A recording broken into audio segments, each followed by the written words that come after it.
We are live. We are live. We are live. Welcome back to Talk Talk Live, ladies and gentlemen. Thank you very much for joining me on a Monday night. Hope you had a great weekend. But we are back here on Talk Talk Live. Yes, for a rare Monday, but a Monday nonetheless. But we are here trying to make this a regular thing as we move through the summer and into the fall, ladies and gentlemen. So thank you very much for joining me on Talk Talk Live. Let me just angle this a bit differently. There we go. For my Instagram members and for our YouTube members, we are good to go, ladies and gentlemen. So thank you very much for joining me on Talk Talk Live once again. Like, subscribe, comment on the road to 1,000 subscribers as always. But let's get into it. Let's get into it. Let's get into it, ladies and gentlemen. Yes, I something. Well, first of all, à Lady Bleu, à Lady Bleu, à Lady Bleu, especially with well, I have the legend that is Thierry Henry on the back here. Of course, the king of Arsenal, of course, as everybody knows, and one of the greatest, I would say, greatest 25 players of all time, if you ask me. But again, because he did it all and saw it all and is still regaling it all, ladies and gentlemen. But yes, but thank you very much for joining me and Talk Live here. Hopefully, they do well against Spain. Although a few Arsenal members are on Spain themselves, so we'll see how that goes, including the likes of Raya and Zubimendi and the one and only Mikel Merino. So we will see how they do tomorrow. It's going to be a good game, very good game. I think it's going to be a 2-1 win. So let's watch this space and see if my prediction comes true. I think it's 2-1 France. So why does this look like a Chelsea jersey? Because well, I think Chelsea really took from these guys' styles rather than the other way around. But yes, yeah. French Football Fédération, Fédération de Football Française. Yeah, they've been having this uniform for a while now. If you go back in the annals, at least 100 years. So, but I guess, but a lot of jerseys trade off each other. So don't be surprised about that fact, ladies and gentlemen. Like say for instance, Newcastle and Juventus. Or let's say Tottenham and Real Madrid. They're all jerseys that trade off each other actually. And yeah, Newcastle traded off of the Juventus jersey. They liked the feel of it, and they took their own version of that. Also, Udinese, same thing. But and for Tottenham, they took from Madrid's idea of white. So someone has converted. No, no one has converted. Thank you very much. Thank you very much, Lana. BK for that. No one is converted. It is Arsenal Till I Die, as the story and song goes. So, Allez des Bleus for tomorrow. Of course, the front line of Dembele, Olise, Due, and the one and only Kylian Mbappe. Or should I call Africa, African Caribbean Française, Caribbean Française, Afrique Caribbean Française. Yeah, it's basically it's them transported to thing. And for those who hate, please, yeah, let's see the hate because they're gonna be one of the favorites lifting the trophy come Sunday. So, anyways, let's get into it here on Talk Talk Live on IG and YouTube. I ran into this interview the other day. Hope you had a great day nonetheless. Hope you had a great weekend nonetheless. But we're rolling into this straight away with this interview that I saw on, I believe, Friday, and I wanted to feature it right away. But I thought, you know what, we got to give Liz Ho her due because, quite simply, she is due south in terms of album sales and in terms of her, well, shtick, ladies and gentlemen. So we gave her first dibs, but now we are back with the one and only Sarah Shorter, who yeah, has an interesting fact about it. I want to relate first on Talk Talk Live. But again, I think she's doing wonderful things. Now, if you don't know who Sarah Shorter is, she is the host of the It's Giving podcast, and she is doing wonderful things at YouTube streets. Gaining a lot of favor. But again, she's one of those few people, and you know what? You can always judge a book by the cover of the woman who has done the work and has the receipts to show for it. The likes of, let's say, a Cheyenne Bryant, the likes of a, let's say, a um, the likes of many others of her ilk, and many of which will come to mind in a bit, who have only tried to fabricate a fraud and have no receipts to show for their good works. Those are the ones that I deal with a bit of skepticism, and those who are dealing from the clearly from the the modern woman diaspora and literally have nothing to to show for it. What is this, Lana BK? Ooh, I'm telling. Where's my Chelsea Dragon? Well, it's not a Chelsea Dragon. It is a Chelsea Lion. It's a lion. If you want to know who their mascot is, it is the Lions, the Chelsea Lions. But yeah, dragon. I was like, okay. You show yourself there, Lana BK. I told you not to go down this path with me. I told you. I told you not to go down this path with me. But anyways, we're here. I love the banter with Lana BK. Thank you very much for that. But anyways, let's just get into this here. But yeah, with regards to Sarah Shore doing wonderful things in these YouTube streets because she's doing the work. She's done the work and she has the receipts to show for it. And when we have these doctoral charlatans out there, when we have these women who are faking the funk and trying to preach a false narrative, we have to deal with them as being carpetbaggers and eventually with a grain of salt with Cheyenne Bryant and her ilk. But with Sarah Shorter, it looks like she's done the work and she has the goods to show for it. And she is quoting the right people and doing the right things and speaking truth to feminist strongholds, quite simply. I wouldn't say power because well, you can't defend feminism, even if you tried, ladies. But yeah, you, she's speaking truth to feminist, you know, feminist bastions, I'll say, and really giving them what reality really is and what men really want, and she has the receipts to show for it. So I wanted to feature her here tonight on Talk to Talk Live. So let me get on to this right here as we put in our earphones and we listen to, with the help of the uh, one and only Jeff St. James and his podcast doing wonderful things in the YouTube streets. And I featured him as the next one. I featured him as the next Kevin Samuels, and he gave me a kudos for that, which I appreciated highly. But again, here we are with the It's Giving podcast host, and we're going to get to her right now on the UBS Tubius. There we go. And we're going to follow an interview with her. And first off, we're going to have her give a bit of a tidbit, a bit of a factoid that not a lot of people know that I didn't know until today. So thank you very much for joining me here on Talk Talk Live on IG, YouTube. Like, subscribe, comment on the road to 1,000 subscribers as I get these earphones out of the way, put them in my ears, and we get into this right here. And thank you very much for helping me out here and dealing with all things Talk to Talk. And like, subscribe, comment on the road to 1,000 subscribers. So let's get into this right now on Talk Talk Live. Little house on the prairie, okay? Okay. So Okay. where I'm from, I thought the only ways to be successful was doctor, lawyer, engineer, or okay. First, I have to say before I jump straight into that, right now we have people that are blowing mosquito shield in our backyard. So if you hear that, I apologize. But what made me get into content creation, honestly, it was an accident. You know, I never grew up thinking that I was going to be this absolutely content creation creator. I never knew what an influencer was. I'm from Regina, Saskatchewan, Canada. You know, I never knew that at all as well, Jeff St. James. This girl's from Regina. This girl's from the prairies. She's from the Canadian heartland. I never, ever knew that. But so it answers so many questions for me. It really, really does. Wonderful that this girl is a piece of Canadiana. So shout out to her, ladies and gentlemen. So now I'm starting to get where some of her conservative viewpoints and values come from.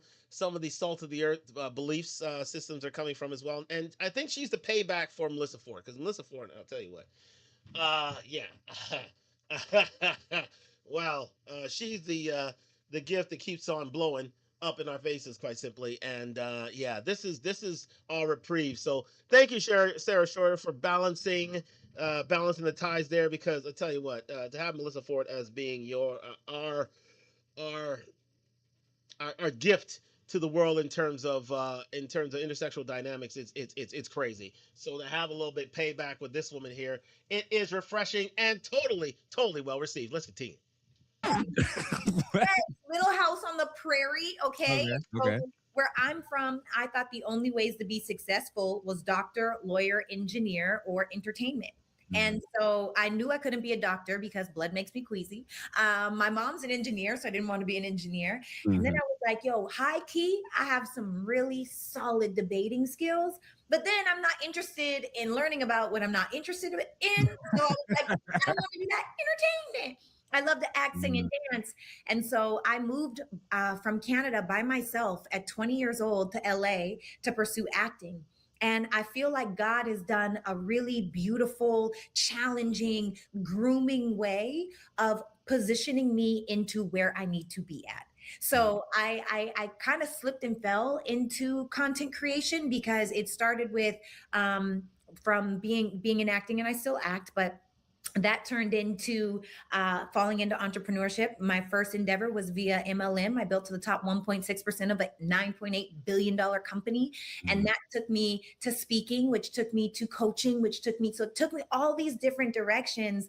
But I'm really just passionate about people and transformation and relationships and accountability, ladies. So I kind of just allowed God to use me, and that's my hope. When people say crazy things, and we'll get into it later, but they be saying some crazy things about me, and I'm like, hey, hey, I've learned that over the last 12 months. I realized Absolutely there.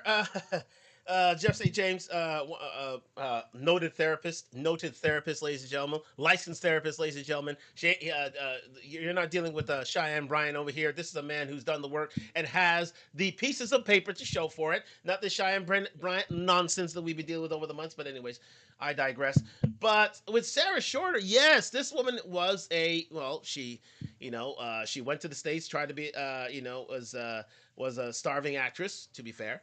But then she got into the business world, was a success there. Then she got into then she slowly she got into online coaching and that like, and then she slowly drifted into content creation. So this woman has done the work. This woman has indeed tried to make it big in Hollywood. Because listen, this is clearly a fit, feminine, friendly woman. As you can see right here, she's a solid 8 in most people's categories.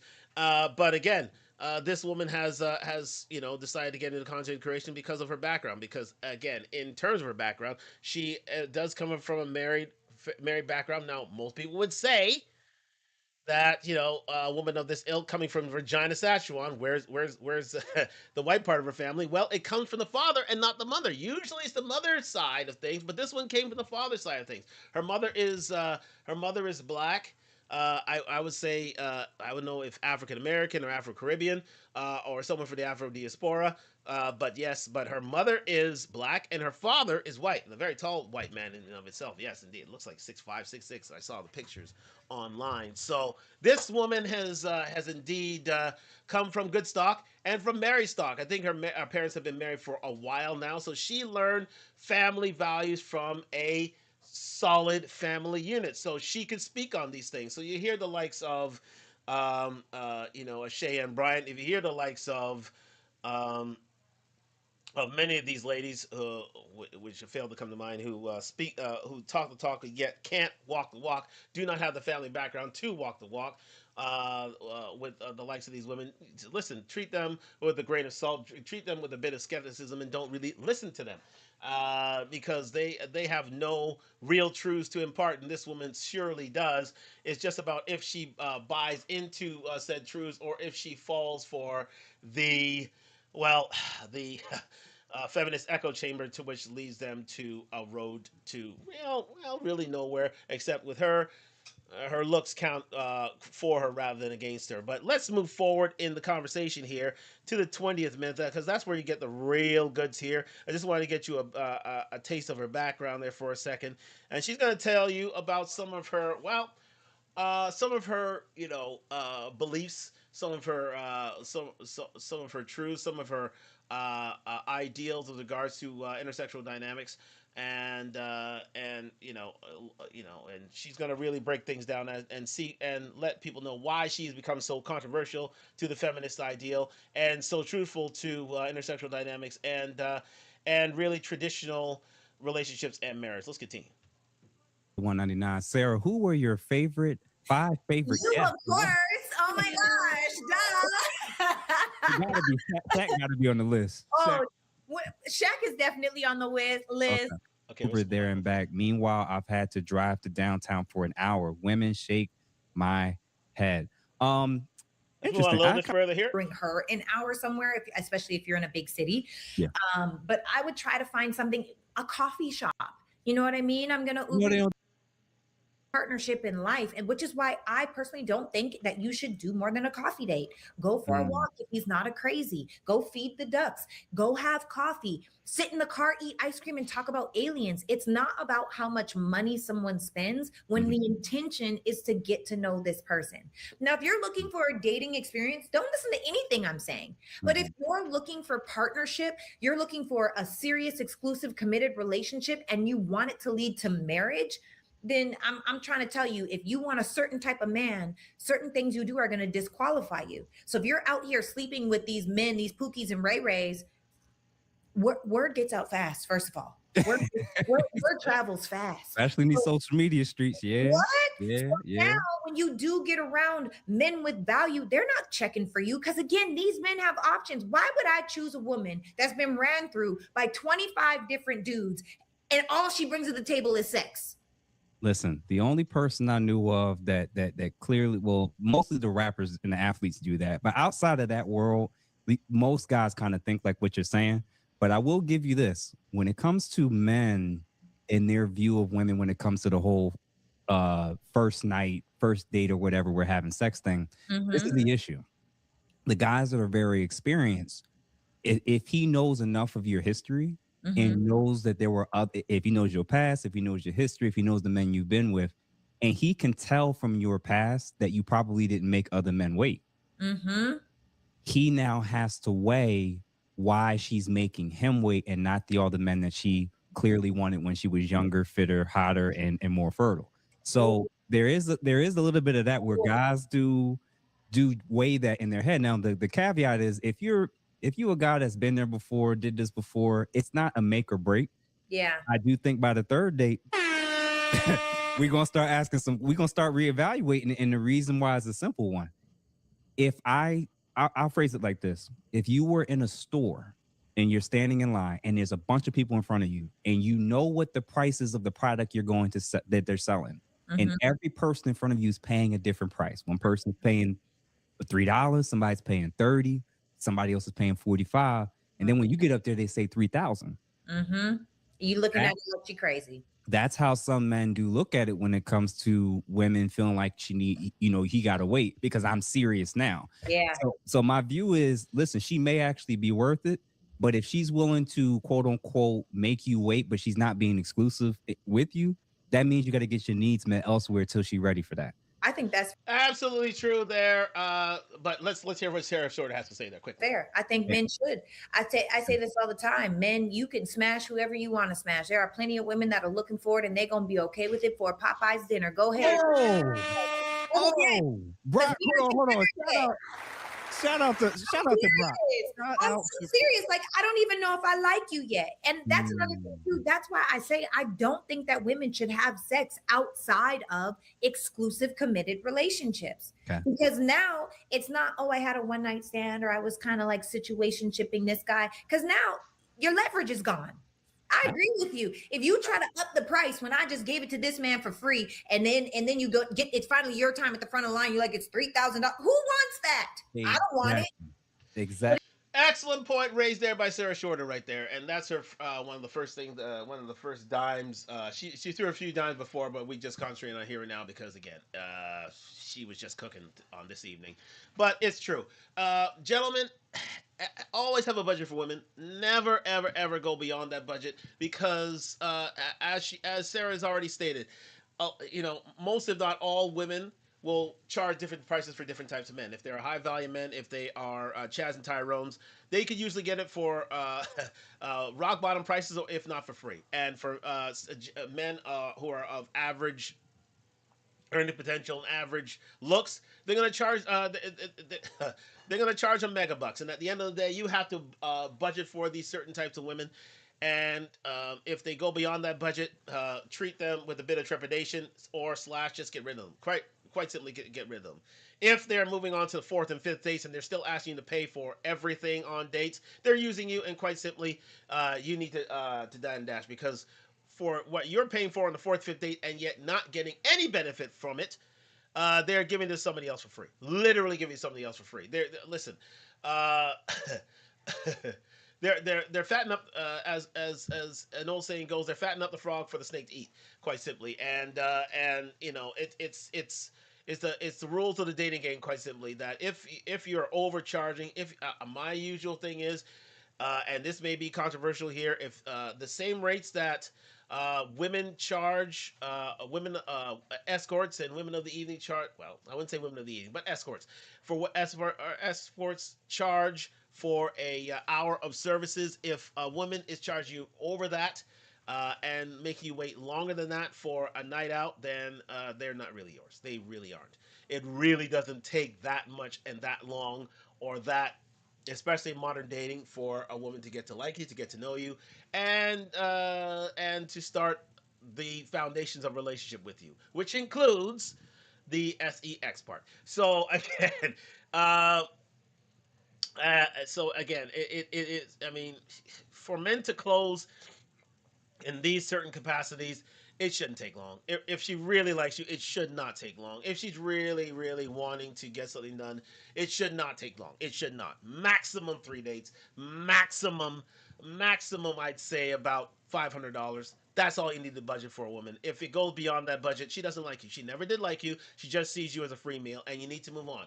And I told that for years, and never have I been fleeced because of it. I've stuck to those rules. And you have to pay to play, yes, but play within your means, pay within your budget. It's just like betting. It's just like online gambling, quite simply. Play within your means, play within your limits. Don't spend above and beyond those means. But if you do, because if you do, you're gonna get fleeced for it. You're gonna get taken for a ride. And for gentlemen of these days, especially these modern women of these days, I mean, a third of them see men as just simply being a free meal. It's been said on dating apps again and again and again. Women see men as a free meal, quite simply, to the point. That's why a lot of women overspend on their meals so they can budget for the week. You're just basically buying them food for the week, and so you have to be aware of these things. You have to really monetize these things. But as Sarah Shorter was saying earlier, a coffee date, a walking date, a cheap date should be reasonable. But if you are going to budget for it, guys, it should not take you more, in my opinion, than $500 to get to know a woman and see if she really does like you and if really does want to sleep with you. Because as Kevin Samuel said, the first date is free. The first date, you bring a woman out, fine, show her that you're classy, show her that you can pay the bill. Because listen, women are not going to ask men out 99% of the time. It's up to a man. So a man has to step up to the plate, be that confident, intelligent, assertive leader who can protect and provide and pay for the first date. Second date, women should be preparing themselves for, well, afters, as they say, a bit of fun at the end of the day, a bit of romp in the hay, as you will, on the second date. But if not, third date, it's decision time. It's shit or get off the pot time. So you gotta either sink or swim, pick a lane, and we move on from there. So if she is not choosing you as her friend, as her person, she just wants to see you again and again and again to the fourth, the fifth, and the sixth date, no, I'd be moving on from there, quite simply, ladies, because you, as a sentient being of sound mind body, should be able to know what a real man is, because quite simply, they are giving it to men for free and on the first date to keep them around. Let's continue. If you know that everybody's paying $3,000, then the people that are willing to bid in at $3,000 are going to get it. Stop. Boom. I'm telling you, ladies, if anybody hears this, I just pray to God that women stop. And that's my message, is really for the young women, right? Mm-hmm. Because women that have been baby mamaed more than once by more than one man, and women that have been ran through, and women that have now really lowered the options that they have as far as like high value masculine men, mm-hmm. They're bitter and they're jaded. And they're telling their daughters, you don't need a man. They're telling their daughters, you can do bad all by yourself. They're telling their daughters, ooh, girl, this dating pool is trash. And the truth is, that's not true. That's their dating pool because they are suffering the consequences of their bad decisions. But if Mm. I can tell all these young women that are 20 something and you know, early 30s to just wait. I'm not saying wait till marriage. I'm not, because I can't say that because I didn't do that. But I can say that because I have been so selective with men that I have allowed access to my body, Mhm. it's no wonder why my husband is who my husband is. Listen, shout out to Brock. Excellent point raised there by Sheriff Sorter. Let's give Jacqueline her jacket. Quite simply, if women are given that, Kevin's always said it, and we go back to Godfather Truths that women should only be dating men they want to sleep with eventually. Simply put.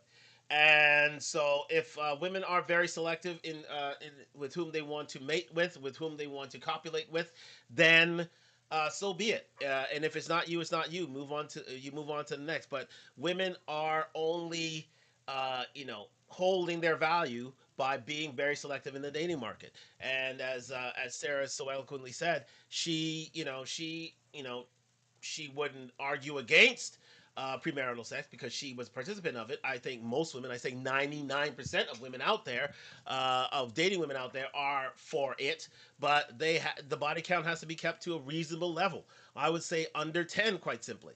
And especially for modern day, because we're not gonna. But for most men, they're going to be dealing with women who have had 30, 40, 50 bodies, and it is hoped that they're X points are not common knowledge because if that's the case, you want to be staying far away from that woman. But for most women, they want to keep their body counts of a certain reasonable level. Now, again, Sarah could be lying; she couldn't be, but she's speaking the truth here, in that she is holding firm that women should preserve their value, and in preserving their value, they need to keep their body counts low. I would say under 10, but at least to 5 or to the 10 mark, if not lower, because in so doing, you get to hold the gaze of high value men of Chad and Tyrone's who are looking for commitment, who are looking for long term relationships, who are looking for the building of a family, building of a foundation that will lead well on into the future. And in all the power to her. Let's continue. For holding it down. I want to meet him. I gotta shake his hand for what he has been able to accomplish out here. And the reason why is, to be honest, is like I think the reason why is because you said it earlier where you said you think that there's a very loud minority that's really painting a really bad picture. Yes. I talk to so many coaches, Sarah. I'm talking about female coaches, and I'm asking them the percentage of how many women in 2026 Yeah. are truly prepared and ready to be wives. Oh, I, the numbers have ranged from 20 to 30% max there. I don't but do you know why, Jeff? why. Because people don't see traditional housewives in their homes. That they're not, their mothers were never traditional women that are prepared to be wives. Mm-hmm. And if you've never seen it, how do you do it? True, true, Like true. Yeah. we were literally in a single mother epidemic. Mm. Mm. And that's why I go so hard on, and it's not to villainize or weaponize single moms. Like, look, everybody deserves love. You might not have the man that you want the most, but you could still have a good man. You could still have a great life. You could still be happy. I'm not saying that those things aren't possible. And there are exceptions to every rule, right? There is the woman that has had 3 kids with 2 different men that can still bag that one man that everybody wants, right? Yeah. There are exceptions to every rule across the board. And those exceptions are very hard to come by. Usually, you have to be. Yeah, and usually those ladies are indeed 8, 9s, or 10s. And I mean, drop down. Like, if you have a Sarah Shorter right here, and she had, uh, well, three babies by 2 men, and she's keeping her figure, and she's still looking fit, feminine, friendly, cooperative, submissive. She can get away with it. There are a lot of ladies these days who can get away with it if they hold their shape, if they hold their value to a certain extent, especially in the fitness department. If they look like a dime piece, believe me, there are second and third and fourth chances available. But they have to be the elite of the elite. But for those who are of average, for most women who are of average looks, they cannot get away with that. They cannot. They cannot. Cannot. They cannot. Two, maybe, but three, four, and five, hell no. That's a misnomer, and they're usually left to the relics of history. But for most of these, for most of these ladies, uh, who are looking, for their Prince Charming, and they've made wrong decisions all their lives. Hey, listen, it's it's it's a no show for these ladies. It's done. It's a done deal. You can hope, wish, pray that this is different. You can try to give positive thinking and manifest these men in your lives. You can say Sierra's prayer to the cow till the cows come home. But quite simply, it will not be in your favor if you're of average looks to try to bag a high value man or a Chiron. It will not happen. It won't happen. And for those ladies who think they can, they're only fooling themselves, they're only lying to themselves, and the consequences will show for themselves. Let's continue. Usually, God or the doctor had to put it in place. Period. And most that's usually the case. They Yep. are stunning, right? Yep. Perfect across the board. But I say that to say that when you look at the statistics, and I've talked about this too, right? Mhm. There are 20 million single black mothers there are 20 million black mothers in Okay, listen to this stat right here, and this is what I'm talking about. This woman who has gone in the field and done the work and has the receipts to show for it. You can't buy this sort of information anywhere, and this is something new to me, which just shows why black women, unfortunately, because I've only dated black all my life, but this is a statistic that black women themselves need to clean up, or they are going to stay at the bottom of the dating pool. And listen to this stat. Sarah Shorter, uh, kudos to her for finding out this stat. Those exceptions are very hard to come by. Usually God or the doctor had to put it in place. Period. And most that's usually the case. They Yep. are stunning, right? Yep. Perfect across the board. But I say that to say that when you look at the statistics, and I've talked about this too, right? Mhm. There are 20 million single black mothers there are 20 million black mothers in America. There are 100 million white mothers in America. There are 4.6 million single mothers in America, and there are over 6 million single white mothers in America. There's 100 million of them, and there are 20 million of us. Per capita, that doesn't make any sense. We are getting baby mama left and right. And now, And that is stunning. That baby mother, there are 20 million mothers in the African American mothers in the United States. 100 million mothers Caucasian mothers in the United States. 6 million of them, of those 100 million baby mothers in the United States, are single. 4 million of 20 million baby mothers in the United States are African American, which is stunning. Stunning.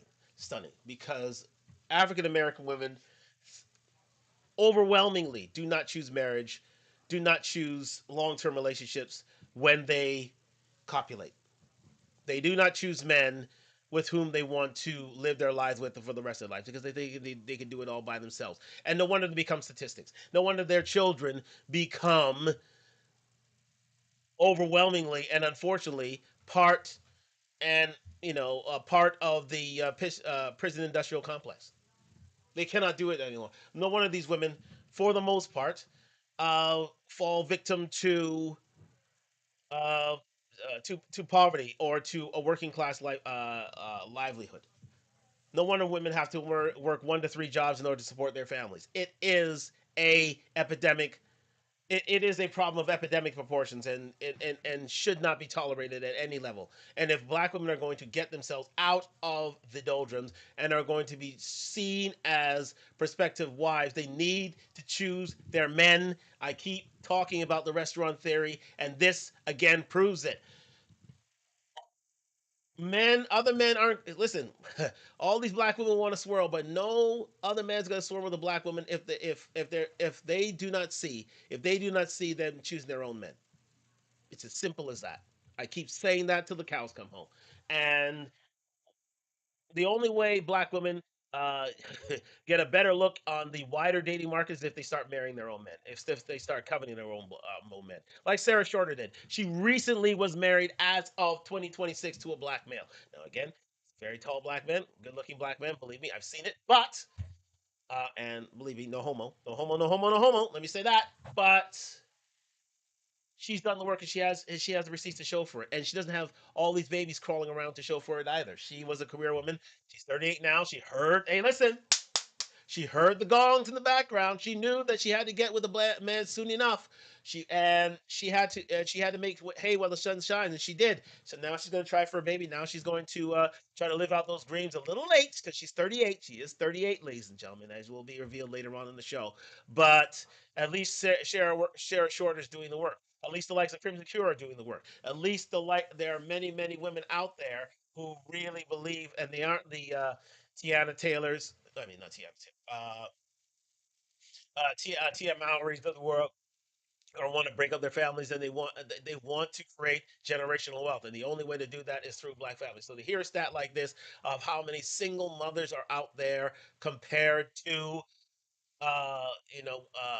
black women having children in the United States, it's stunning. It truly is stunning, and per capita, that's part of the reason why black women are in the doldrums when it comes to online dating and dating apps and dating period. They're seen as the last choice for most men simply because they cannot hold it together in terms of their temperance and virtue. Can't do it. Can't do it. Can't do it. And that needs to change for the statistics to change and for their realities to change. And need to start buying into their black men and loving them more and buying into them more if they're going to have better outcomes. Let's continue. Because society and life is hard, we're becoming masculine, we're becoming hard. And you know what? We're hardening our daughters and we're softening our sons. We're raising men that we wouldn't want to date ourselves. We're raising daughters that we wouldn't want to date ourselves. Again, this girl's dropping jewels from the start. Oh my God. This is what I'm saying. I love this lady and this podcast because she was dropping jewels from the start. And she leads into the next issue. And then the next issue is this: these single mothers are raising men, and these men are feminine.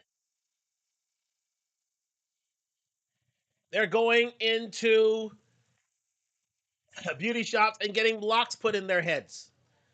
They are demanding female service when they are men. They should be the ones who protect and provide. The men are being eliminated from these homes, and these men are indeed becoming more feminine, while their ladies are being raised to be masculine. And then it's perpetuated in real life. Ebony K. Williams, typical example. She was raised by a single mom. But she had beauty, she had class. She was a lawyer herself. I don't know about class, but she had beauty, and she had a career.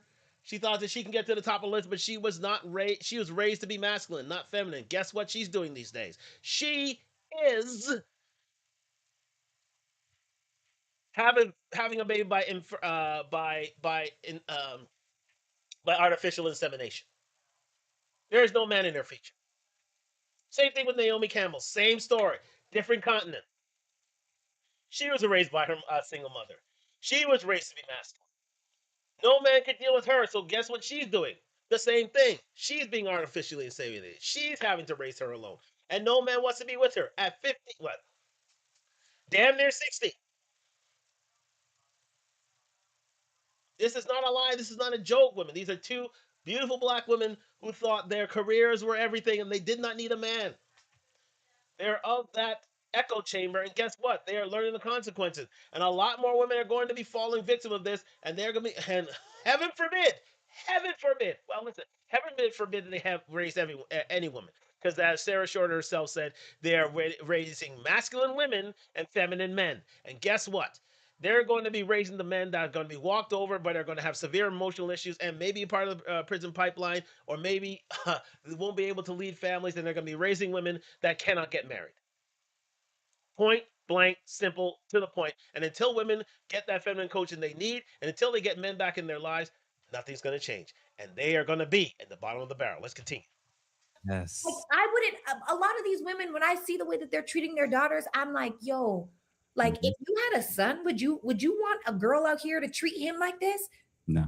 Like these men are nothing but ATMs out here. Young men don't even feel like they could date.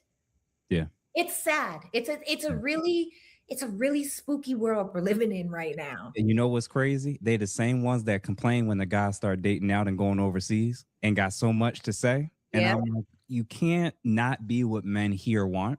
Yeah. Have an attitude every time they try to check you or say what they're looking for.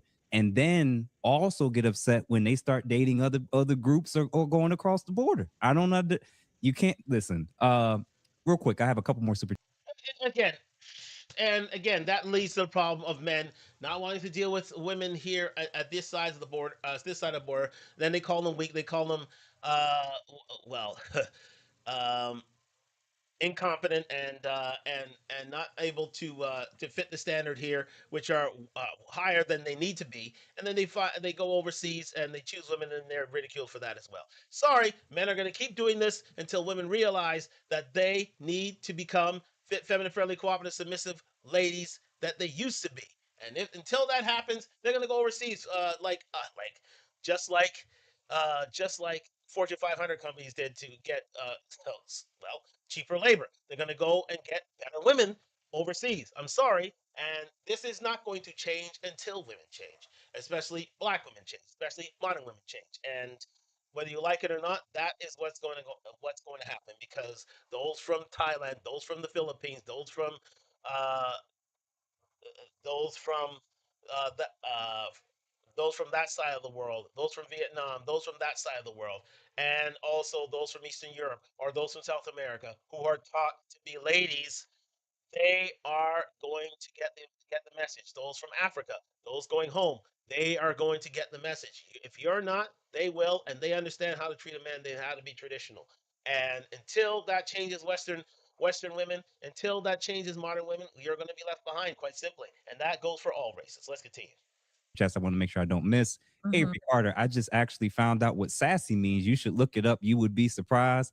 Let's move I on can here. survive. This goes back to the hunter and gatherer age, right? I appreciate you, brother, for the $10. Listen. So when it comes to marriage, family, and relationships, has feminism ultimately helped or hurt women? I think this new version of what people have made feminism mean is a scam. Yes. I think that we as women are not men. And I think that the roles have been reversed, they've been inverted, they've been misconstrued. I think that now also women are feeling the pressure that comes with being like, oh, feminism, feminism, feminism, feminism. Like we are equal in value, but we're not equal in traits. And God Church, made it that way. Yep. church, God church. made it that way. I am not a man. I will never be a man. And so, because of that, there are certain things that God blessed me with so that I can survive. This goes back to the hunter and gatherer age, right? Mm, And so, in my heart of hearts, when I hear people that are like, "Oh, the patriarchy, oh, feminism," I'm like, "Oh, I'm so sad for you." And maybe all the women, and those be the same women that be like, "I want a provider man." You would yep, never. He yep. could never. He Nope. would Uh, never choose you. He would never, ever, ever, ever, ever choose you because you're so busy being like, I don't need a man, but yet you expect him to pay your bills for what? For the Sarah, sex that you have with him that you've had with 40 other guys because sexual liberation is where it's at? No, he's not choosing you. Never. There I are exceptions literally, to the yeah, rule.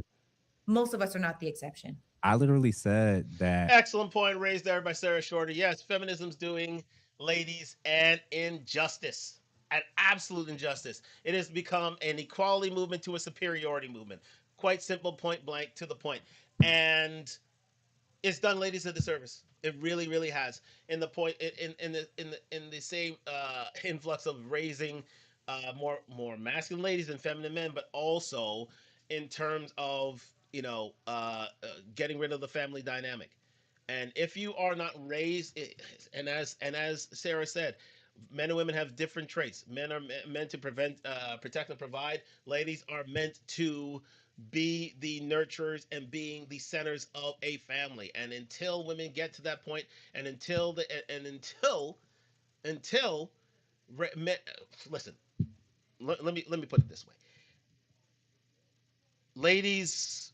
If you don't have a man in the house and a proper man in the house who can raise your boys to be men, there, even though there are exceptions to the rule, most of your men are quite simply doomed to failure and perpetuate and become weaker men and men that women don't want. And they're going to fail in the dating market. Quite simply are. They are going to be failures in the dating market. Or if they have good looks, they're going to be the Pookies. They're going to be the Pookies and the Pookies and Ray Rays that you know, quite simply, women do not want eventually over time. And it's up to you ladies to get these male role models in a house and have them close to their family. Luckily, for family who I will not say, I was nearby to them and managed to raise, a couple modern citizens because the infrastructure is there. But for a lot of ladies, that is not the case. And if that's the case, you're going to be raising a lot of emotional, uh, you know, uh, emotional men lack who lack any sort of disciplinary thought, who lack structure, organization, and system, organization, and structure.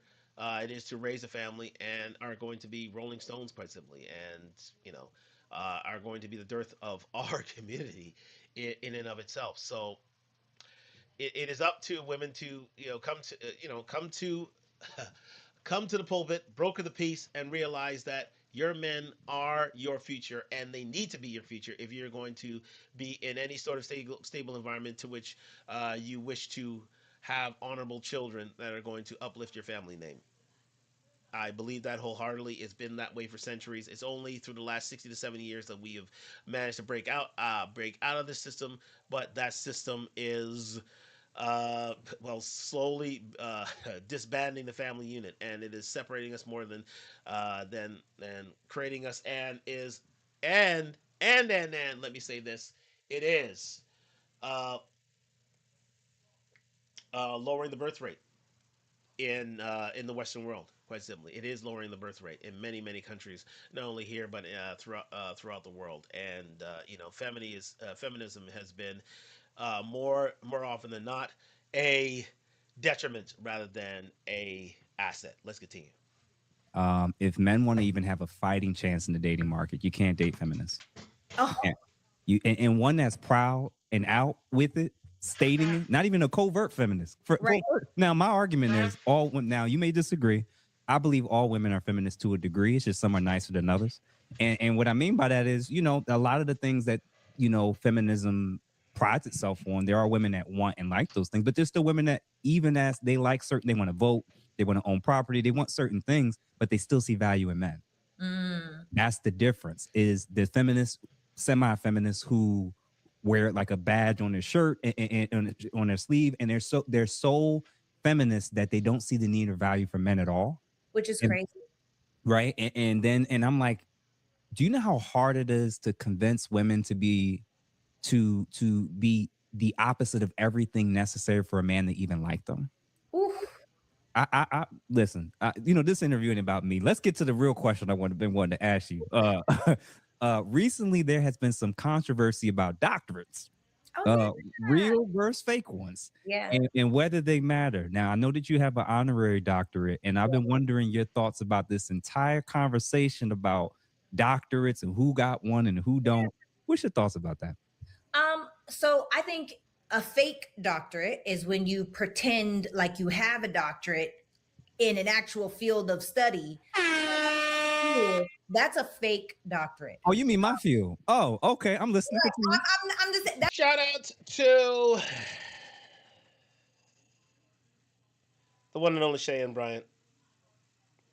Absolute fraud, literal fraud, who doubled down on her frauddom. Get her the hell out of here, please. That's a fake doctorate. An honorary doctorate is being for me because when I got nominated, I was like, first of all, I've never paid for a doctorate in my life. I would never pay for a doctorate in my life. And honestly, when I was nominated, I was like, what is this? This is fake. And they had to walk me through Usher, Missy Elliott, Shaq, like so many people have honorary doctorates, and it's not for what you've done in school, it's for what you've done outside of it. And so for me, being a woman, I have literally helped transform tens of thousands of lives. So for me, I have done the work outside of school. I've seen the transformations that people have done mentally, emotionally, physically, financially, energetically, spiritually. Coaching and multi-level marketing, I have seen so many That's what it is. MLM, multi-level marketing. I'll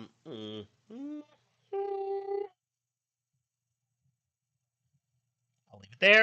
I'll leave it there. I'll leave it there. Let's continue. really beautiful stories that made me feel like, okay, if we're acknowledging the fact that I have made an impact, if we're acknowledging the fact that I have worked over 10 years inside of a field, if we're acknowledging the fact that I have studied from the greats through seminars and books and trainings and masterminds and all of these things, like I have worked hard, but what I do doesn't necessarily have a diploma. So Mm-hmm. I feel like for me, I also don't even say, like, you see my name right there. I don't put Yeah, you don't put it. doctor, it's on my Instagram. Like that's the only thing that I really even have doctor on. I don't lead with doctor. I don't try to pretend like I'm an expert Mm-hmm. inside of certain things because I feel like that's deceitful. And Mm-hmm. if anyone ever asks me about my doctorate, I'm also very clear that it's honorary, right? Mm-hmm. It's in business strategy. So I think that if anyone tries to take that away from me, it doesn't matter because I really have done this in real life. You know, my Yeah. claim to fame over 10 years ago is I went from $250,000 to $1 million in 6 months. I coined a term called Strive for Five, where I taught the average person how to make an extra $2,500 a month, which is really meaningful because it's statistically proven that an extra $500 a month could save most marriages. You know, so Mm-hmm. for me, I'm proud of what I've done, and honestly, I don't even always say all of the things that I've done. Like I've been translated in Greek, translated in Spanish, translated in Italian. I've spoken in Sweden, Iceland, almost every state in America, Mexico, like you name it, I've kind of done it. And and this is before the time of like bring a videographer or show how cool you are. Like I Mm-hmm. have always been more so focused on the substance of something than whether people know that I'm doing it or not. Like, you know how many homeless people I've fed, but I've never posted it on Instagram. Of course. You Yeah. know how many Christmas dinners I bought for strangers, but I've never posted it on Instagram. So Mm-hmm.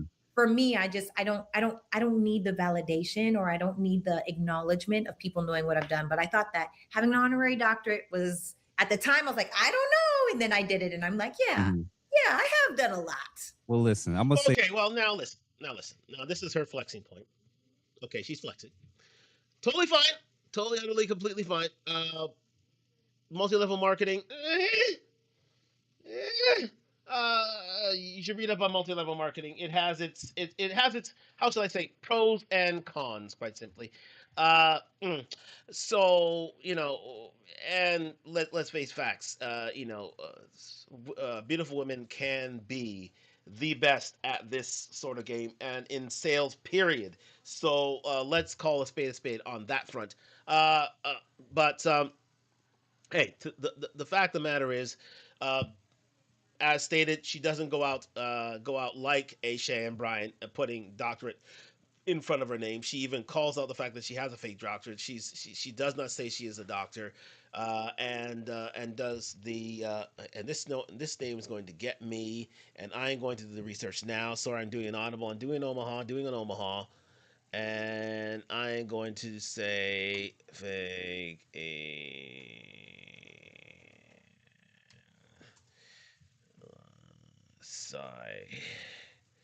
psychiatrist. Yeah, who's it now? Oh, what's her name? What's her name? What's her name? Uh, what's it now? Instagram.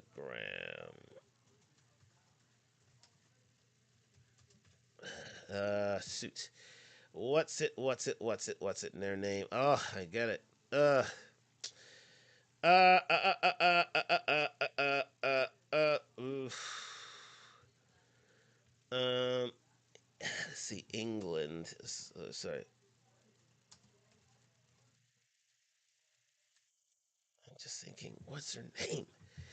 Zoho, no, she's not. No, she's not. She's listen. That's one of them. But I forget her name. But the name escapes me. But I'm gonna get back to this. I'm gonna get back to this. But again, comment down below what her name is because it's going to drive me absolutely nuts. Comments down in the name down below about her name. But Sarah Shorter is not going around like a Cheyenne Bryant. She is not going around telling everybody that she is a fake doctor, that she is a fake health guru. She is literally telling the world that she is a relationship.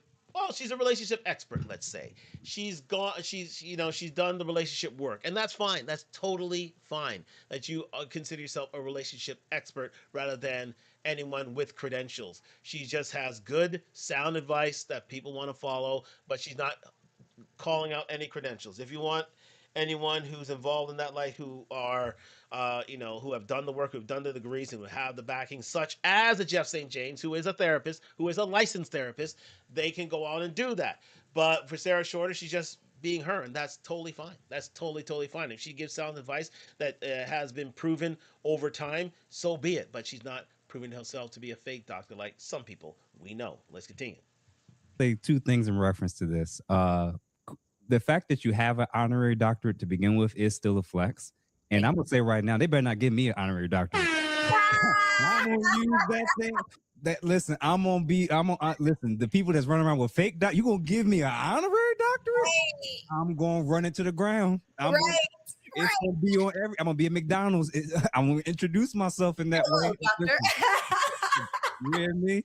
So real quick, let me say eyeball this real quick.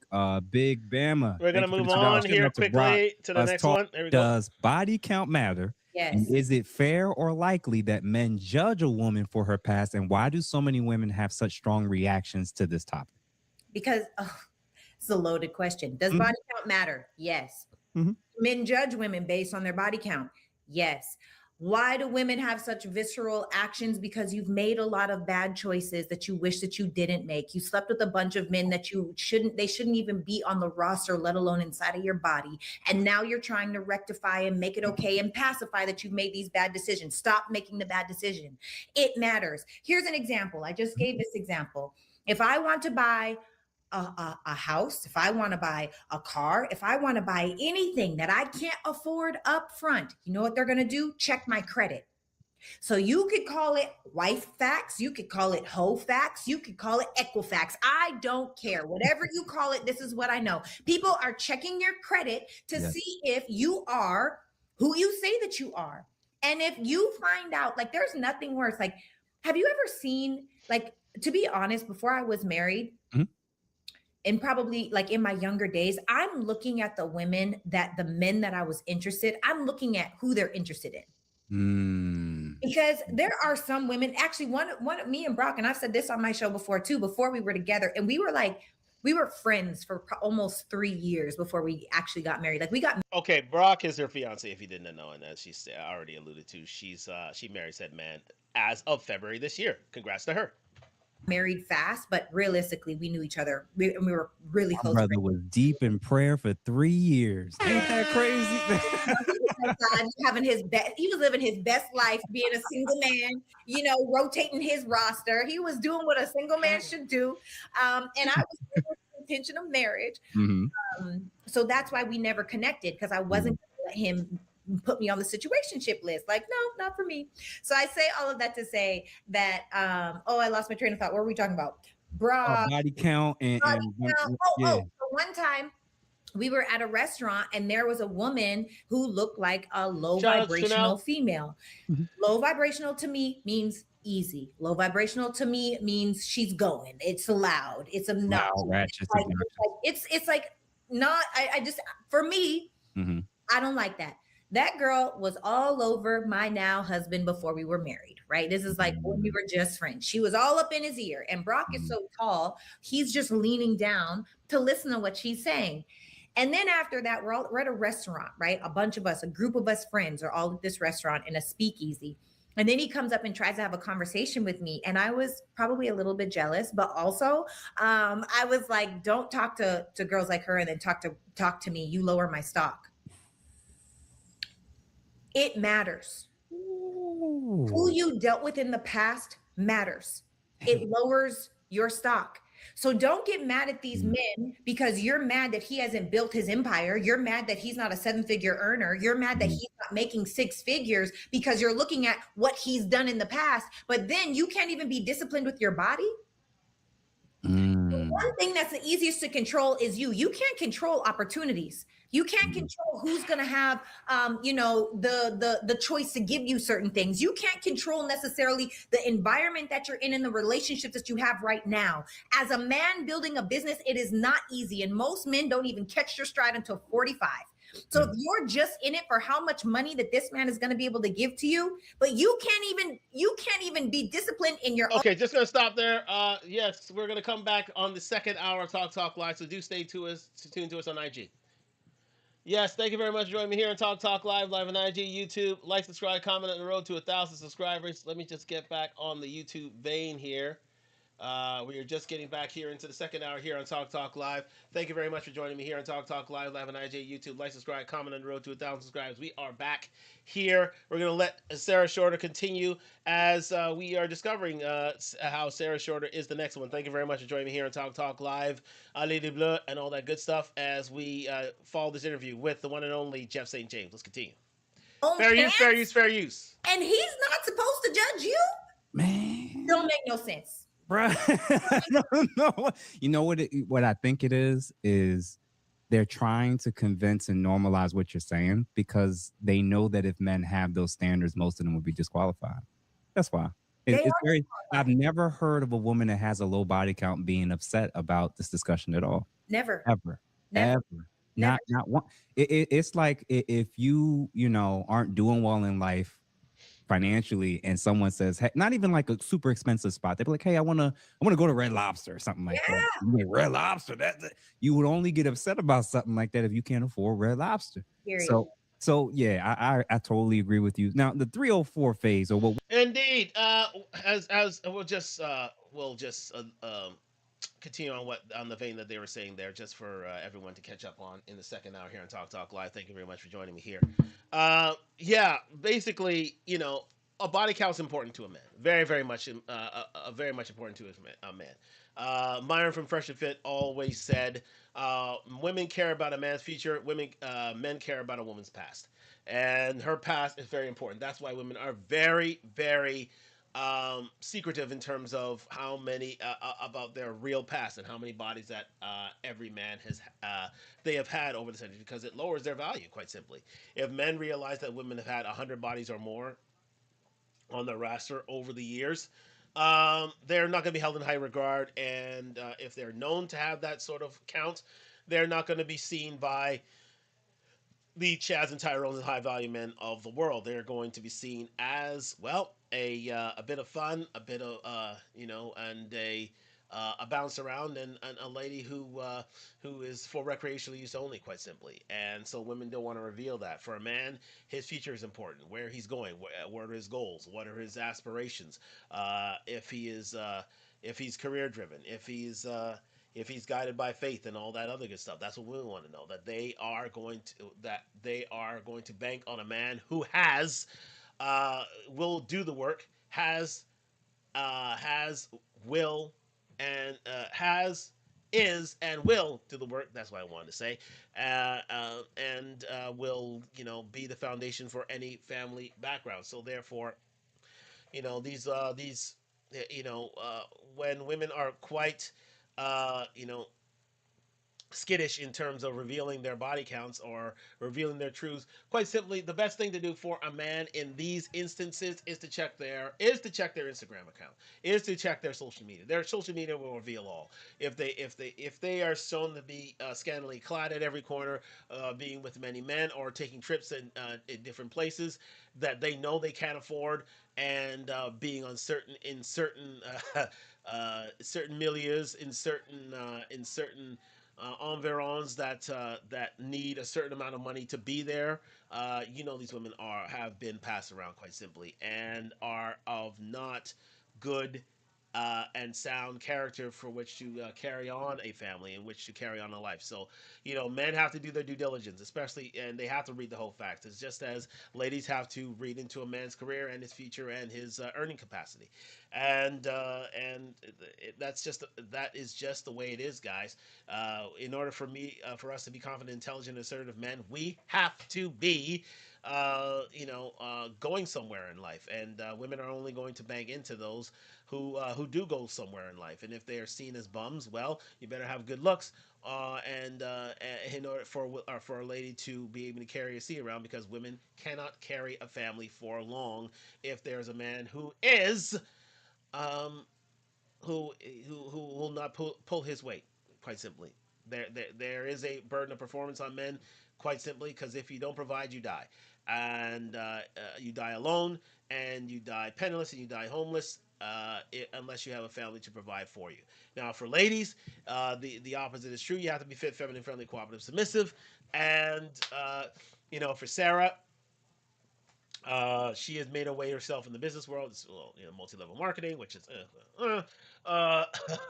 but again, she has made a way for herself. But she has survived on pretty privilege. Let's call a spade a spade. She has survived on pretty privilege. But the very good thing about Sarah is that she has certain whole truths that remain constant. Now, again, through due diligence, we could be found out wrong in this instance. Uh, it remains to be seen that that's the case, and we should be privy to buyer's remorse in those instances.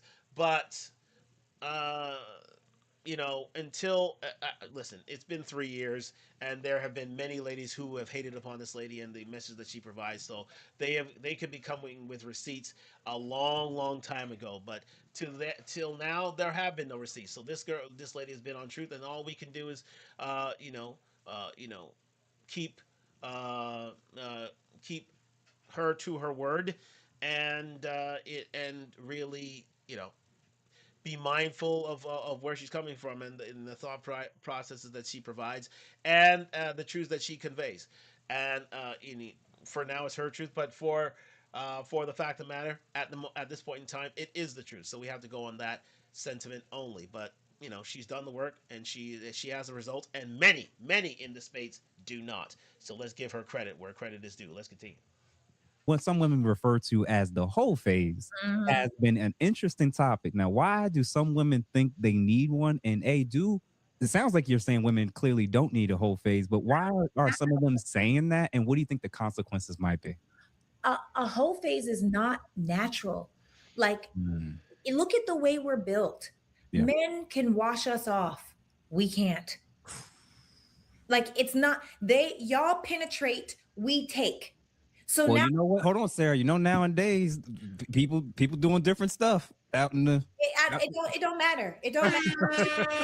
Y'all don't like what I'm saying. I don't give a damn. I'm not talking to you. If you don't like what and this really sums it up for me with regards to Sarah Shorter, that you can hear from this, believes in two genders.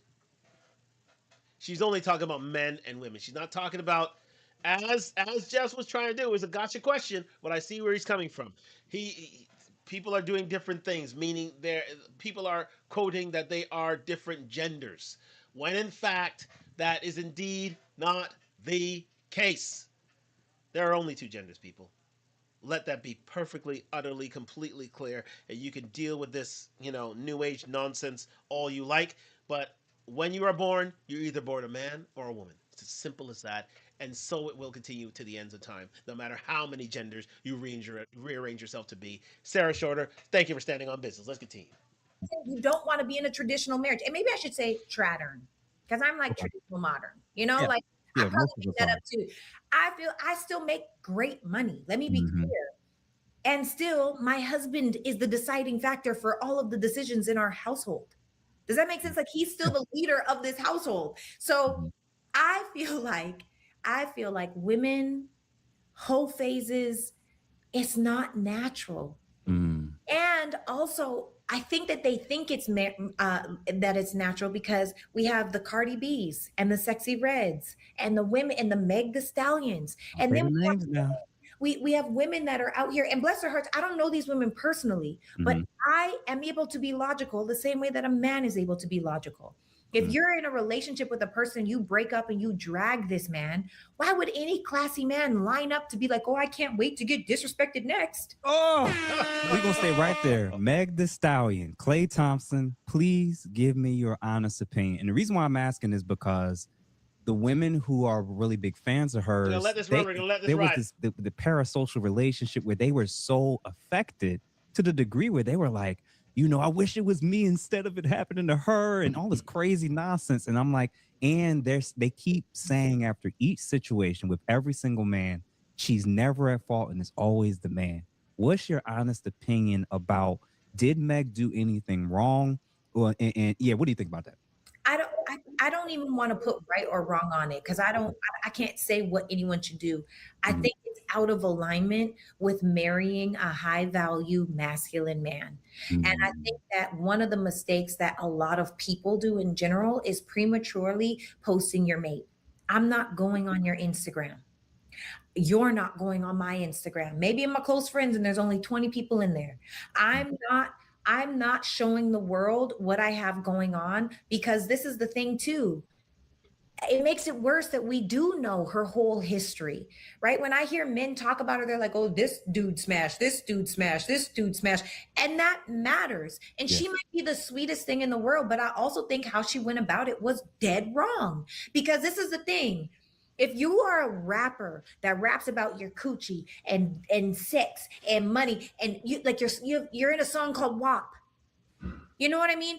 We Mhm. already are probably looking at you like you're not the woman that you marry. But maybe, just maybe, that's just your music. It's not who you actually are. Maybe, just maybe, you're putting on this ego and it's an ego thing. It's like, Mhm. oh, I am Sasha Fierce, right? Yeah. Yeah. But then afterwards, after a breakup, and you go and start trying to air someone out for mood swings, you try to air someone out for he doesn't want to be monogamous. And this is another thing too. People took it and ran. I don't even know that Clay cheated Still to because this day. what I've heard her Don't say, know. he doesn't want to be monogamous. But why would he want to be monogamous to a woman that has been passed around? Excellent point raised there. I tell you what, Sarah Shorter is so on point in this discussion. She is she's speaking truth to power. Listen, speaking on the Clay and Megan Thee Stallion issue, Megan was a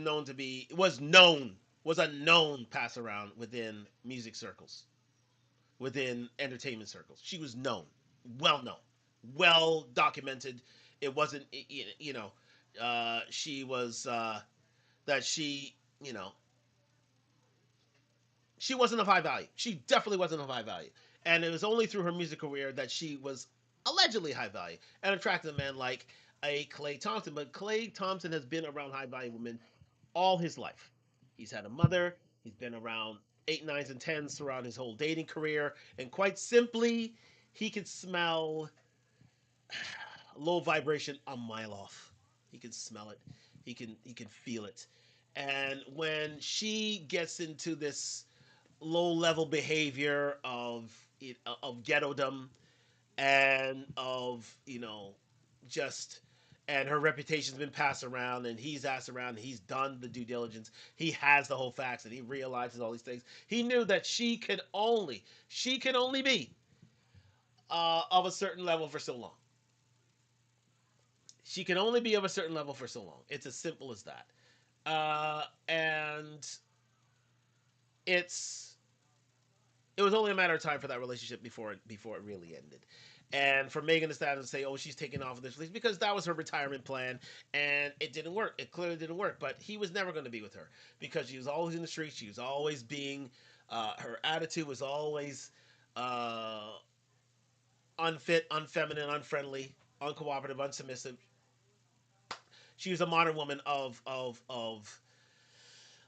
certain regard. Yes, she had the female population, but listen, you knew that she was about to cash out, and she saw Clay Thompson as a retirement plan, and she tried to play a high volume, and she tried to do the cook off at Thanksgiving, and tried to show her that she, that she was willing to be bought into, and but she didn't want to play the background. She didn't want to be cooperative submissive. She didn't want to be feminine. She didn't want to. Well, she could have been friendly. She was fit to a certain extent, but that was doomed to failure.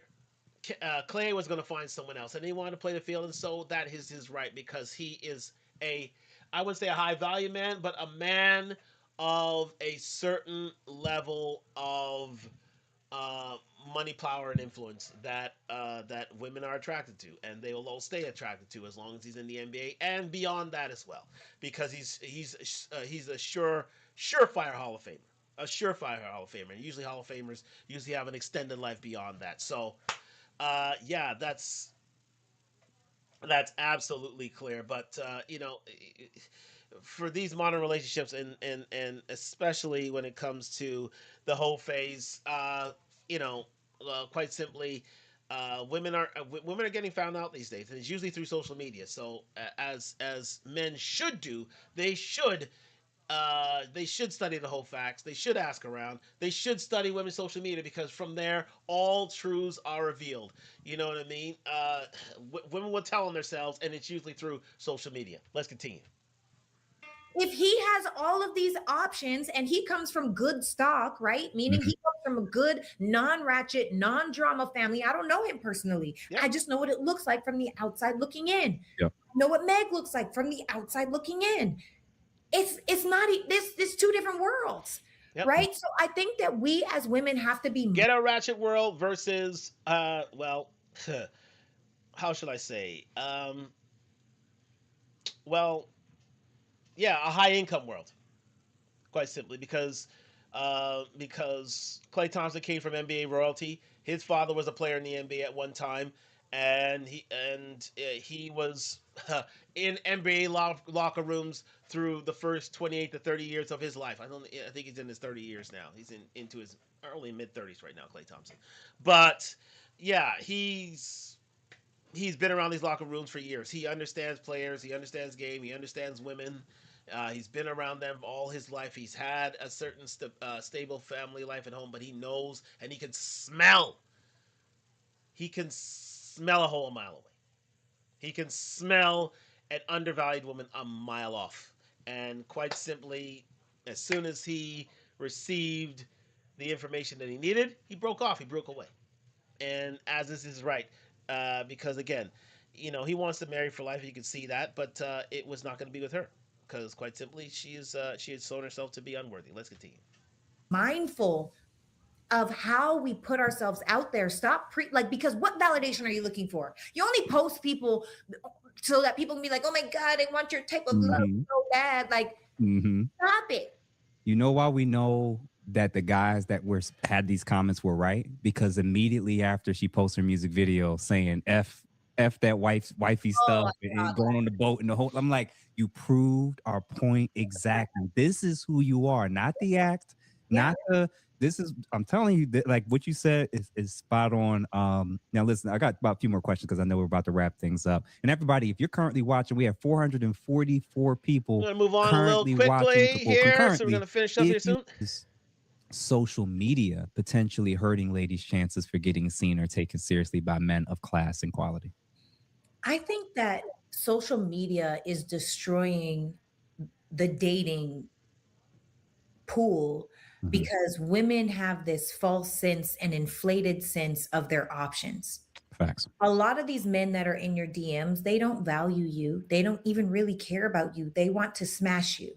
But because so-and-so is in your DMs, it's like, oh my God, all these men want me. Meanwhile, you have a man 5 blocks away from you that lives 5 miles away from you that would love you down. Drink the bath water. Your children. But because he's not seen as, he's not over 6 feet tall, he doesn't make over 6 figures. And that's another thing too. What people deem as valuable is BS. Like when Brock and I, if we choose to do this whole child thing, I'm sure I'm going to have postpartum. I'm sure I will mourn my body. Okay. I am certain of it. And maybe I Now, should. again, this may be Sarah's Achilles' heels that she waited a bit long in the tooth before she did get married. Because she's, if you did not know, she's 38 at this point in time. She is 38, so she did wait a little while before she did get married, before she found her man, the man of her dreams. But now she's living on borrowed time now. She used her beauty to a certain extent, to a certain effect. She did buy into the working world a little too long. You would have liked for her to have done this a bit sooner, but it is what it is. She's 38 now. She found a man. She's married now, and she wants to plan for a family. Now, hopefully, she has the money to do that because she's at the point of at risk pregnancy, and so she's warning her man that there may be trouble ahead with regards to her emotional state, but also with regards to her biological state in terms of having children. So that may be problematic. That may be problematic here.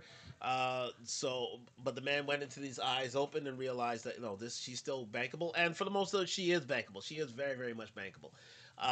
But it remains to be seen if indeed that she can carry this forward. But quite simply, it may be problematic that she's coming to this a bit late, but it is hoped that things come true for her. But she did come late into the game into this. Let that be said. Let's continue.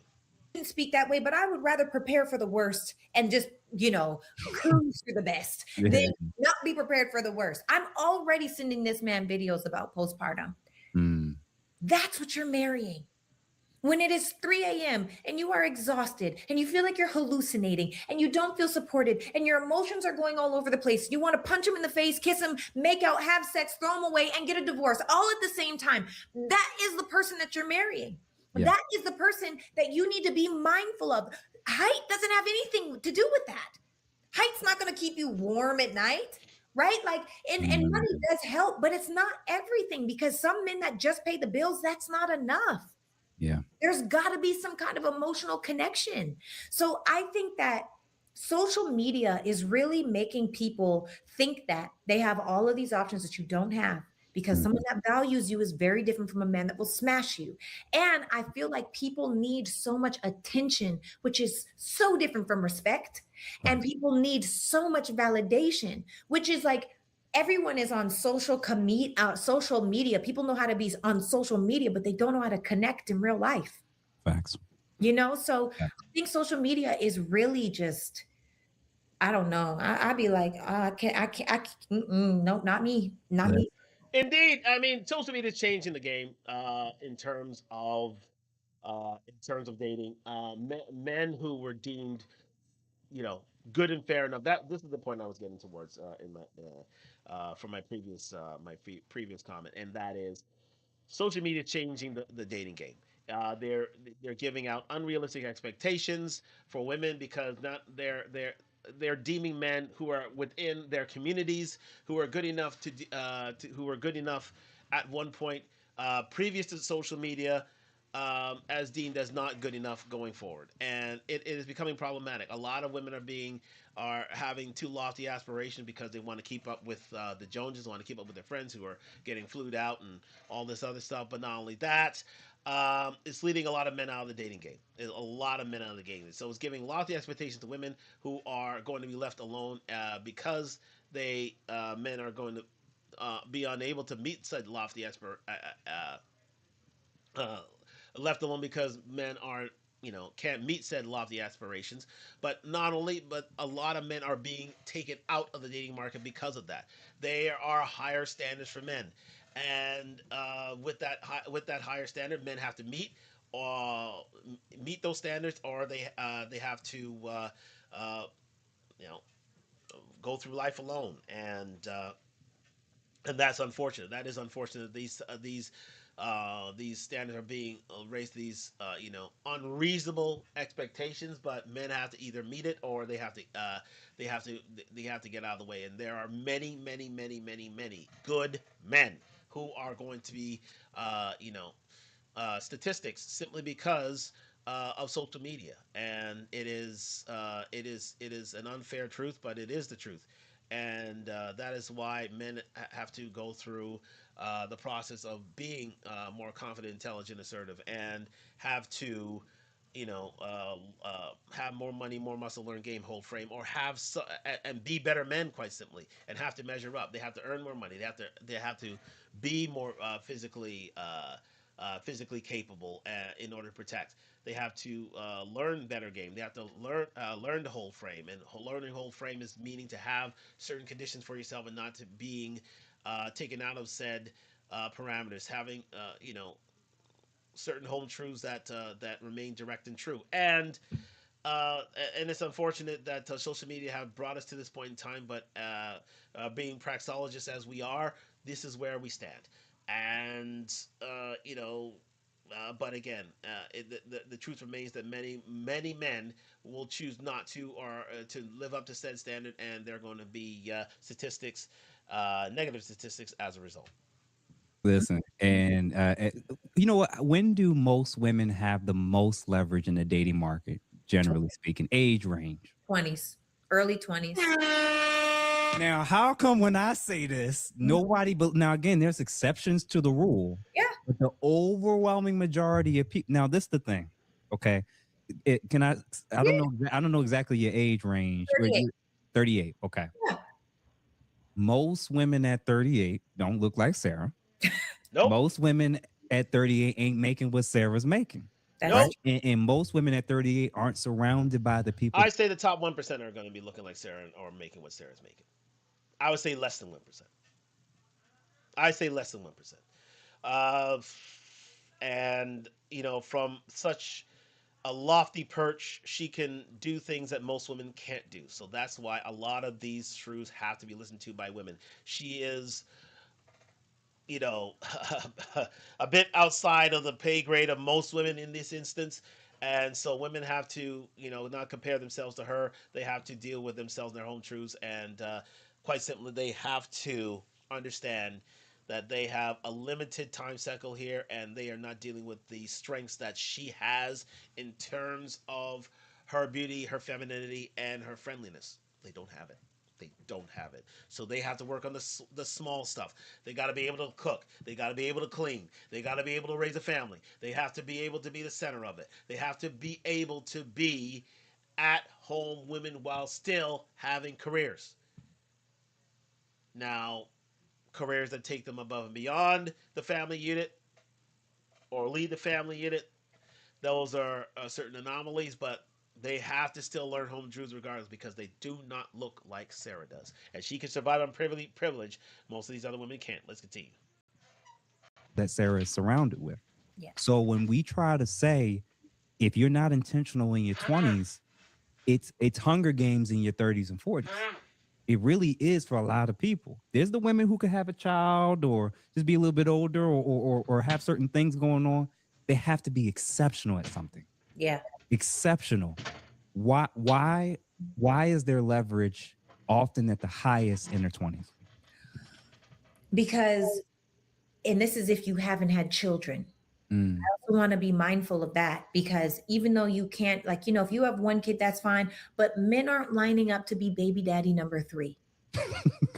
That's not exciting. That's not something that's like, oh, I just can't wait to be her third baby daddy. Like, that's not usually how this goes, right? They want the men that are willing to do that anyway. Yeah, the men with options aren't lining up for that most times, right? Mm-hmm. But those are our best egg-bearing years. And if we say that women are depreciating assets, and what I mean by that is as we get older, it's harder for us to bear children, and giving your husband a child, like it's harder as you get older. So that's depreciating, not us as humans, but us as what we're capable of doing based off of what science says. Okay, I'm not talking about God, because a lot of times women try to use God as a cop-out, like, well, God loves me. Don't matter, these men don't. God ain't hold on. God ain't dating you.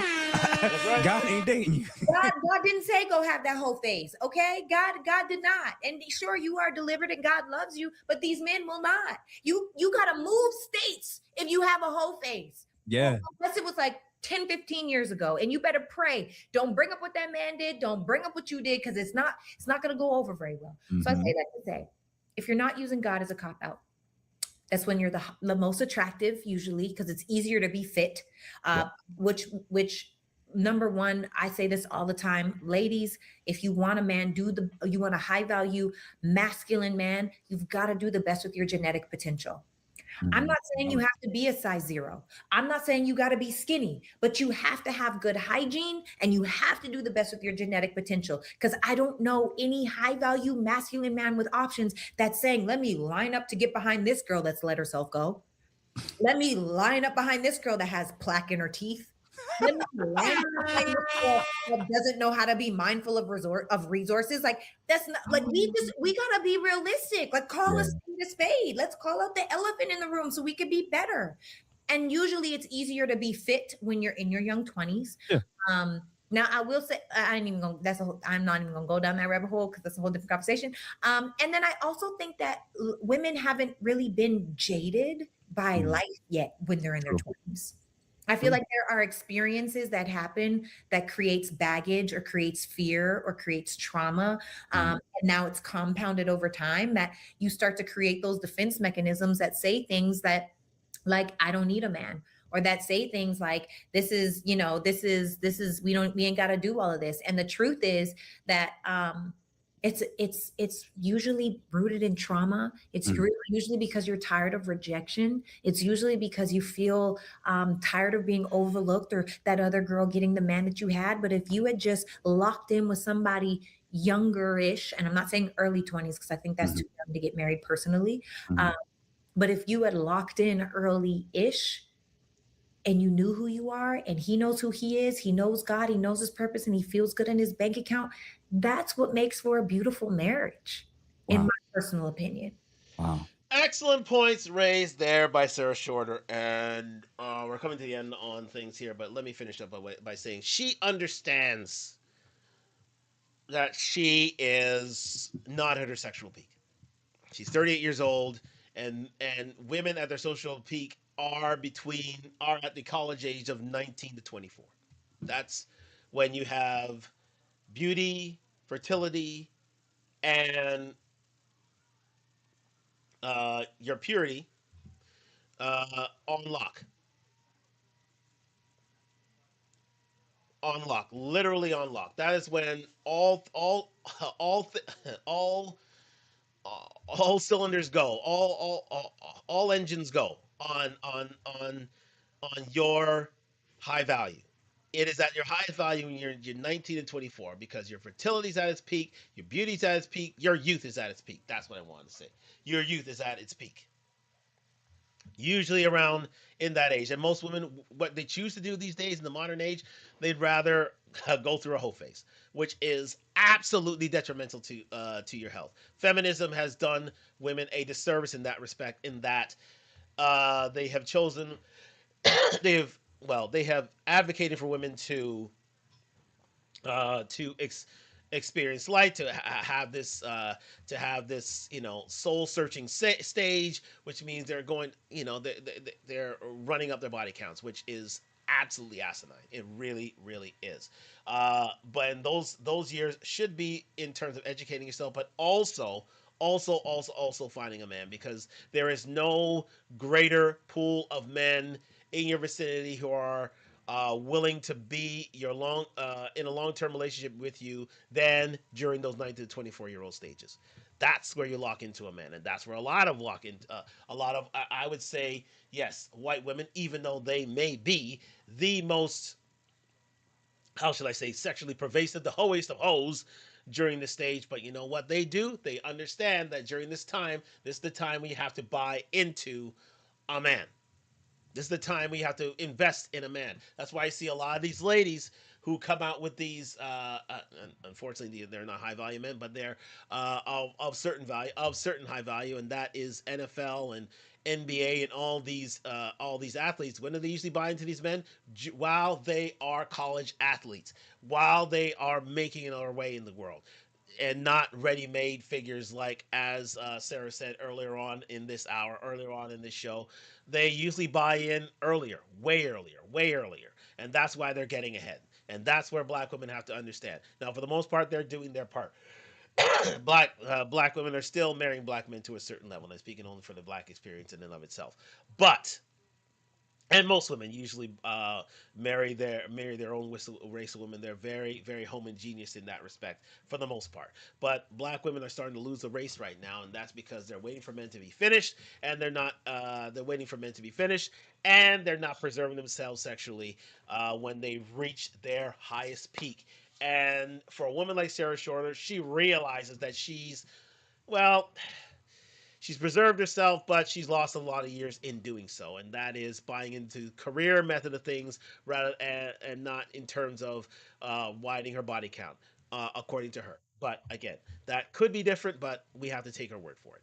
So we have to understand that she is taking a risk here by being 38, by having children, and she should be having them really at a younger age, at the 29, 30-year-old age, but she was going for a career at that time. So it may be problematic for her to having a child, two children, or many children.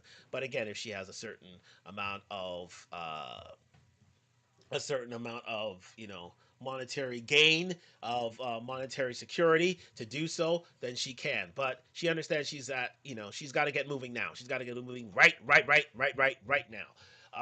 And she has to have the monetary wherewithal to do it, because it's going to be problematic for her in the end. But yeah, it is fantastic to see that she understands her own foibles, her own faults, and she needs women to understand that you have to secure men while you're at your sexual peak, and not in the afterwards or soon thereafter.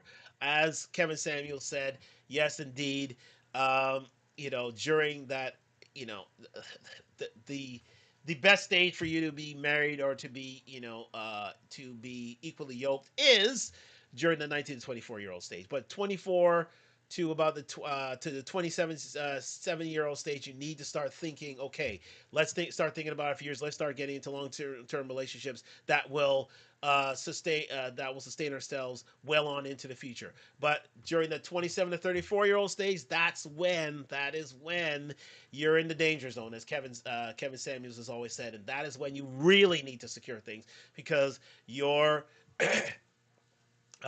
you well, the amount of eggs you have to bestow upon a man, they reduce by 90% by the time you are 30. And then thereafter, then you got to start going through IVF surgery in order to have a child, which Sarah will have to do, but she has the genetic disposition to do it. Men will risk it because she looks the way she looks. She survives on pretty privilege.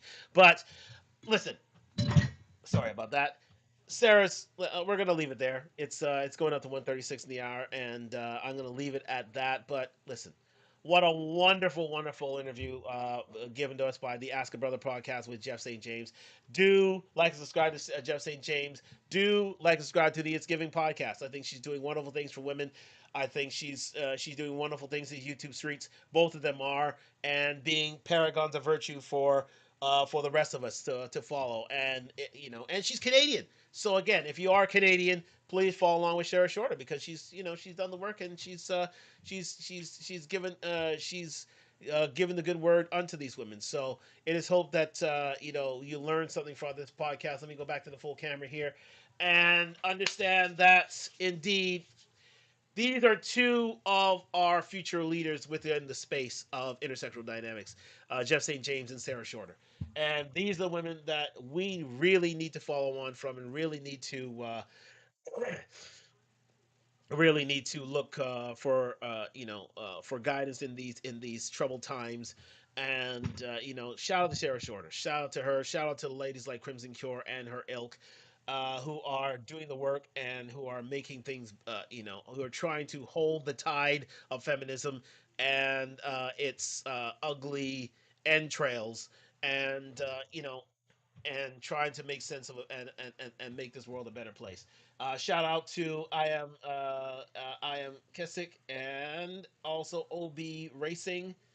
Uh, OB Racing, thank you very much for joining me here on Talk Live. Shout out to Lana BK as well. And hopefully we'll go give a like, go subscribe to both those podcasts, It's Giving podcast and the Ask a Brother podcast with Jess St. James, a licensed therapist, ladies and gentlemen. He ain't playing around. He ain't no Shan Bryant. He ain't no fake out there a fake out there. And Shara Shorter is who she is. She's just a woman who's a relationship expert, who understands it, and who is married. She has the receipts, guys. She has the receipts. But it is hoped that she gets on with her life, has a wonderful life. Fellow Canadian, do go and support her. And yeah, she has a beautiful family that she so richly deserves and has worked for so long. So thank you very much for joining me here on Talk Live at IG and YouTube. We'll be back next week, Friday or Saturday, with a new show. Yet to be decided, and we'll let you know in the promos. But thank you very much for joining me here on Talk Live at IG and YouTube. Like, subscribe, comment on the road to 1,000 subscribers. I'm getting out of here. Allez les Bleus for tomorrow, and come on England for Wednesday. I want an England, and yeah, England France final. Yeah, I want an England France final. So hopefully that is going to be the case. But let's see what happens tomorrow to start. Thank you very much for joining me on Talk Live. We're gonna get off of Instagram, and we're gonna get off of YouTube. So thank you very much.